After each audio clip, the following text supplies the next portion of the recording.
When you fill out your Psychiatric Advance Directive, the instruction for mental health treatment, you're going to get to the section about hospitals and being admitted to a psychiatric facility or a psychiatric unit of a general hospital if you're in a mental health crisis in the future. So what should you say in that section? What should you write about hospitals?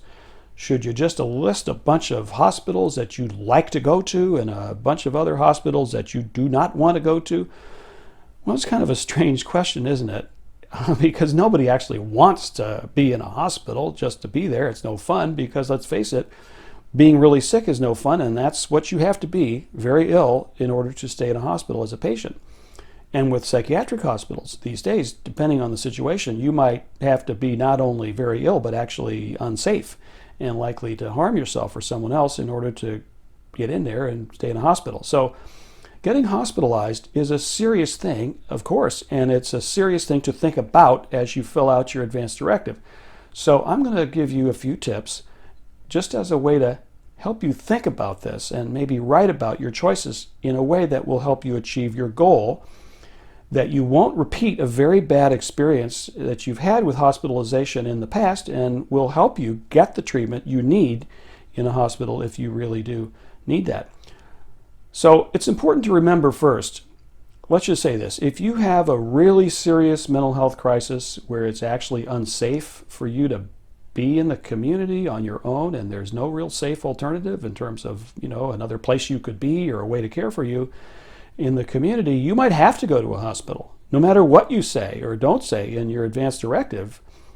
I mean, it's unusual, but if you get into some kind of a dangerous mental health crisis and you've written in your advance directive, I refuse to go into any psychiatric hospital at all, period, full stop, the law is not going to help you achieve that goal.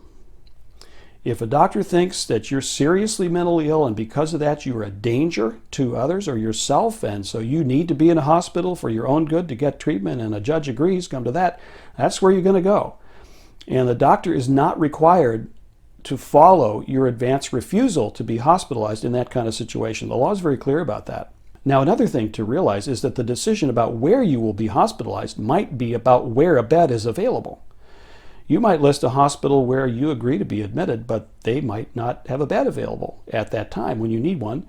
You might list a hospital that just isn't realistic. What if you said, yes, I agree to be hospitalized, but you have to send me to this private luxury 30-day residential program in Palm Springs, California. Send me there. Well, unless you're going to pay for it personally, that's not going to happen.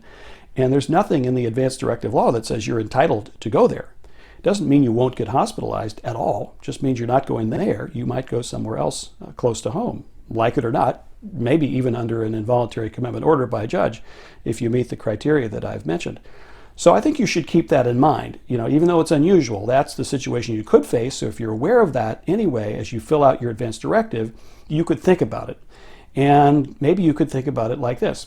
I've been hospitalized in the past, maybe more than once, and maybe in more than one facility in my area, and I have a clear preference, for one place over another. If that's so, you should say so in your advance directive. Maybe you didn't like having to be hospitalized in either place, but if you had to go somewhere, you'd rather be in a smaller unit, in a local private general hospital close to home, where your folks are, instead of going to a large regional state facility 2 hours drive away. You should say that, and that makes perfect sense. But give the reason clearly, briefly, right there in your advance directive. And you can talk about this choice using the term prefer, preferences. This is my preference for a hospital, and say that very clearly. You agree to be hospitalized voluntarily by your own will in advance, so you can avoid being involuntarily hospitalized just because you might be too ill to give consent at the time. And if you give consent in advance, then you don't have to, go through involuntary commitment. So in the end, being hospitalized is never a pleasant thing. It can be pretty traumatic, actually. You might know that from your own experience and your own history. But completing a psychiatric advance directive could help. It's not a guarantee you're not going to be hospitalized, or even that you are, not going to be hospitalized in a place that you'd rather not go to. But it could help you to be admitted voluntarily to a hospital where you'd prefer to go and where you might just have the best chance of recovery if that crisis should occur. Key points to remember. In your Psychiatric Advance Directive, you can list hospitals that you would prefer or not prefer if you needed to be hospitalized in the future. If you refuse any hospitalization in a Psychiatric Advance Directive, you can still be hospitalized if you are seriously mentally ill and need inpatient treatment to prevent harm to yourself or others. If a bed is not available or your preferred hospital is not a feasible choice, you may need to go to a different hospital.